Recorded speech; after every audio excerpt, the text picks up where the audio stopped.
on revient, on a eu un petit problème de batterie et on est maintenant de retour. Donc, pour finir pour ta réponse, je disais que Lambda a beaucoup d'accords avec pas mal de sources, même à l'international, pour défendre justement les droits des artistes algériens à l'international. Ça reste la théorie. La pratique, c'est un cauchemar. Mais basiquement, ce que tu peux faire par rapport à ce type de choses quand tu es créateur de contenu et tu veux protéger justement ton contenu à l'international, quand tu démarres, tu n'as pas les moyens. Et de toute façon, il y a peu de risques que tu sois copié parce qu'avec démarre. Il n'y a pas encore assez de yeux sur toi pour faire en sorte qu'on veuille te copier. Mais plus ça avance, le risque que les gens prennent ton contenu et le mettent sur leur chaîne, c'est bon que pour toi.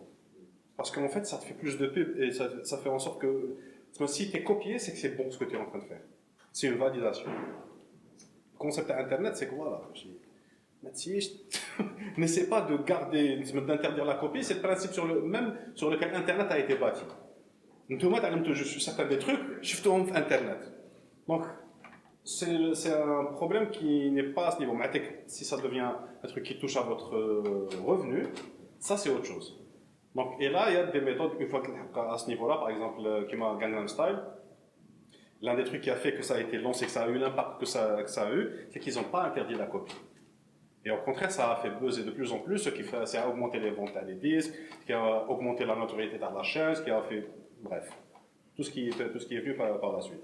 Mais voilà, au départ, c'est pas un truc, il ne faut pas focuser sur ça. Au contraire, s'il vous plaît, copiez-moi.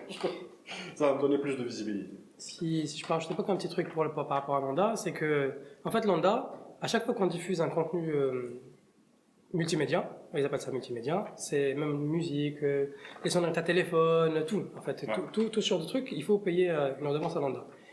Quitte par exemple les clés USB, ouais. T'es obligé de payer le stockage. Voilà. Toute forme de stockage. T'es obligé de payer un truc à Lambda et je pense que là on a aussi quelque chose à faire avec Lambda pour qu'on soit en conformité avec la réglementation. Pour le moment on les a pas encore vus pour beaucoup de raisons, mais sinon c'est dans la liste t'as les tâches, t'as les jours à venir. Pour que nous on soit en conformité. Après ce que je disais tout à l'heure c'est que aussi les producteurs il faut que aussi soient en conformité avec la réglementation, c'est que si jamais ils utilisent une musique ou quelque chose, une scène, t'as un film, et après il faut aussi qu'au moment donné ils payent la redevance. Et dans le contrat qui nous lie à eux, ils sont entièrement responsables. Parce que chacun son métier. Moi, c'est pas mon métier la production. Je vais pas aller m'assurer des droits d'auteur de toutes les personnes qui figurent dans le film, dans le documentaire, les droits d'image, les droits annexes, machin et tout. Ça, c'est au producteur que ça raconte. Non, mais au-delà de ça, c'est que tout le monde va comment ça marche. Quand on peut diffuser de la télé, il y a une attestation de diffusion. Peut-être la télé, je trouve que on sera rémunéré ou pas, ou avec la limite. Mais est-ce que l'ONDA, elle va fonctionner comme une télé, où vous pouvez délivrer des attestations de diffusion. Ça, c'est le temps qui nous le dira. Ça, je sais pas, ouais, je peux te dire. Ça n'existe pas encore, donc ni Homa ni l'ONDA ne savent comment ils vont se comporter par rapport à ça. Mais l'idée, c'est justement, quand on est pionnier dans ce genre de choses, en Algérie, c'est la première fois qu'il va y avoir une initiative pareille, ils vont devoir travailler dessus. Maintenant, on le sait, parce que, je donne un exemple. Hein. En 2007, bon, mes collègues, moi j'y étais pas, mais ils ont bossé sur des sonneries de téléphone pour un opérateur téléphonique. Ouais. Et à ce moment-là, il y a eu un truc à Lambda. Non, même si tu fais ça, il faut payer Lambda. Ok, donc avec NAR, on a appris, mais il faut payer Lambda. Si tu veux, Lambda, peu importe ce que tu diffuses, tu dois payer. À l'époque, je travaillais chez Samsung. Regarde les téléphones Samsung qui ont été Zaire. À l'international, il y a une trentaine, une quarantaine de sonneries par défaut sur le téléphone. Peut-être Zaire, il y en avait 20. Parce qu'en fait, l'Amba qui est le c'est pas par sonnerie, mais c'est pour changer des paliers. Le palier Habgaïtik, c'est moins de 21 sonneries. Je ne me rappelle plus du chiffre exact, mais c'est le palier. L'idée, c'est quoi? C'est que Samsung doit payer des droits d'auteur sur les chansons de Samsung. Techniquement, l'ONDA est censé reverser ça aux propriétaires des droits d'auteur. Ça veut dire Samsung. Jamais fait ça. En tout cas, qui coûte un homme, jamais fait ça. Là, c'est du mode raquette. Voilà.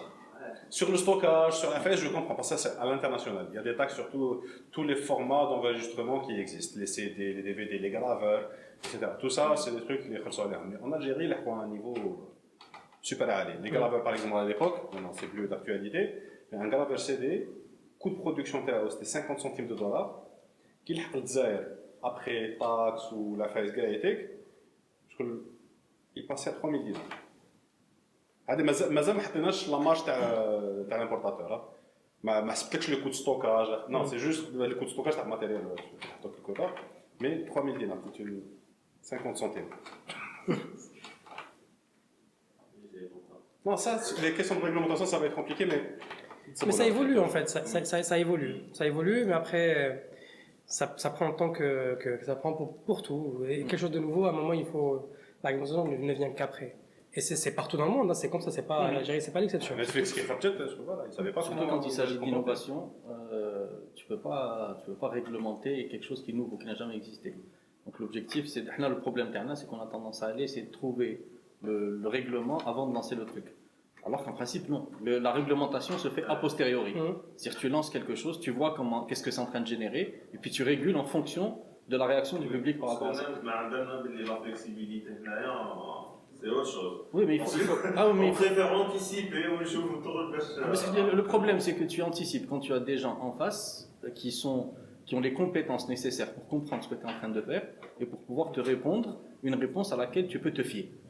Agda, on sait très très bien que c'est pas le cas. Et c'est pas uniquement au niveau de l'ONDA. C'est pas uniquement au niveau de l'ONDA. C'est pareil au niveau des ministères, c'est pareil au niveau des administrations, c'est pareil au niveau des impôts, c'est pareil au niveau. Donc au bout d'un certain temps, je suis d'accord avec Halga.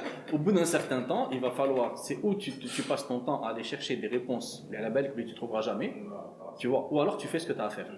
Et derrière, tu attends que tu imposes quelque chose, tu imposes ton truc, je prends pour exemple simple, je sais que tu allais démarrer. Par exemple simple, le jeune Hadek qui a invité tout le monde le maqam pour faire son truc. Il a demandé ni autorisation ni wallo. Ils se sont arrangés les flics pour réguler tout ça, etc., etc. Mais lui, il a fait son truc. Donc je pense que si on duplique ça sur le côté business, je pense vraiment qu'il ne faut pas s'arrêter à un système de régulation qui n'existe pas. Il ne faut pas essayer de le faire et de commencer à travailler en fonction du système de régulation. Fais ce que tu as à faire. Puis de manière générale, quand on... Là, c'est pas qu'un vide, c'est plus qu'un vide. Ce qu'on appelle le vide juridique, par exemple.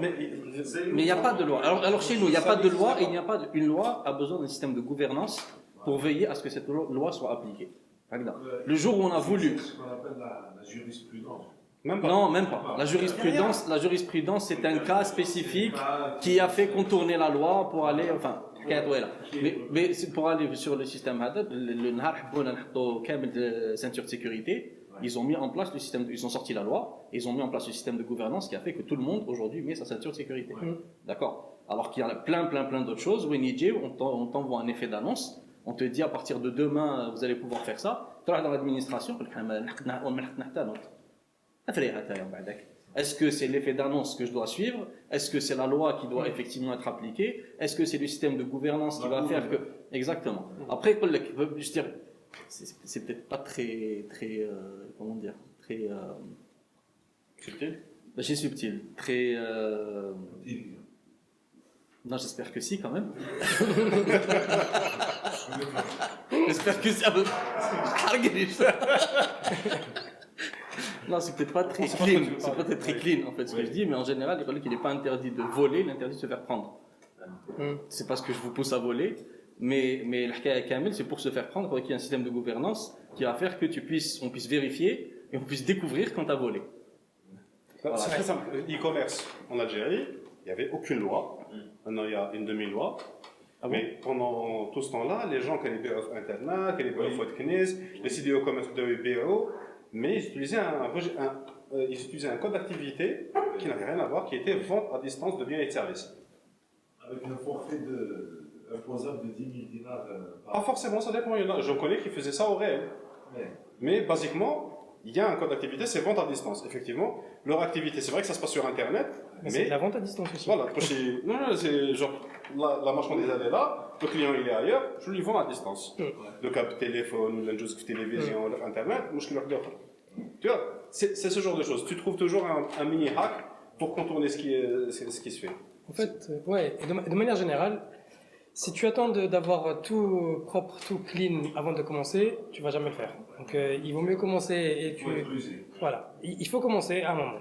Après, tu t'améliores au fil du temps. D'ailleurs, tous les grands services qu'on connaît, ils ont tous commencé avec une version bêta. Google, il me semble, il avait commencé avec une version bêta. Tu commences par une version bêta, ça vaut ce que ça vaut. Donc, Gmail, voilà, tu... il reste bêta en 3 ans. Et voilà. Donc, C'est une invitation.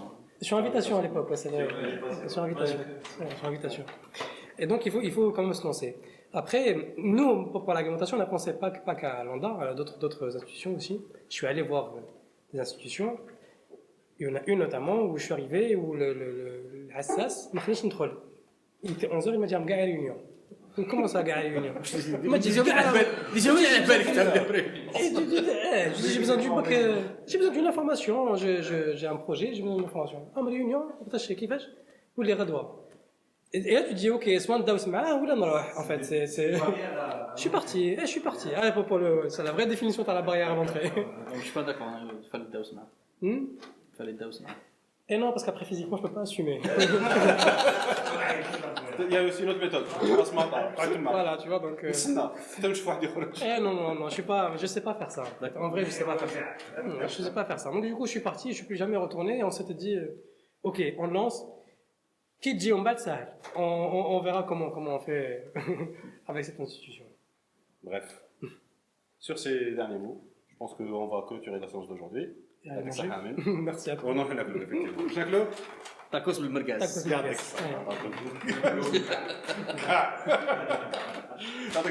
À bientôt. Merci. Et merci de nous avoir suivis. Bisous.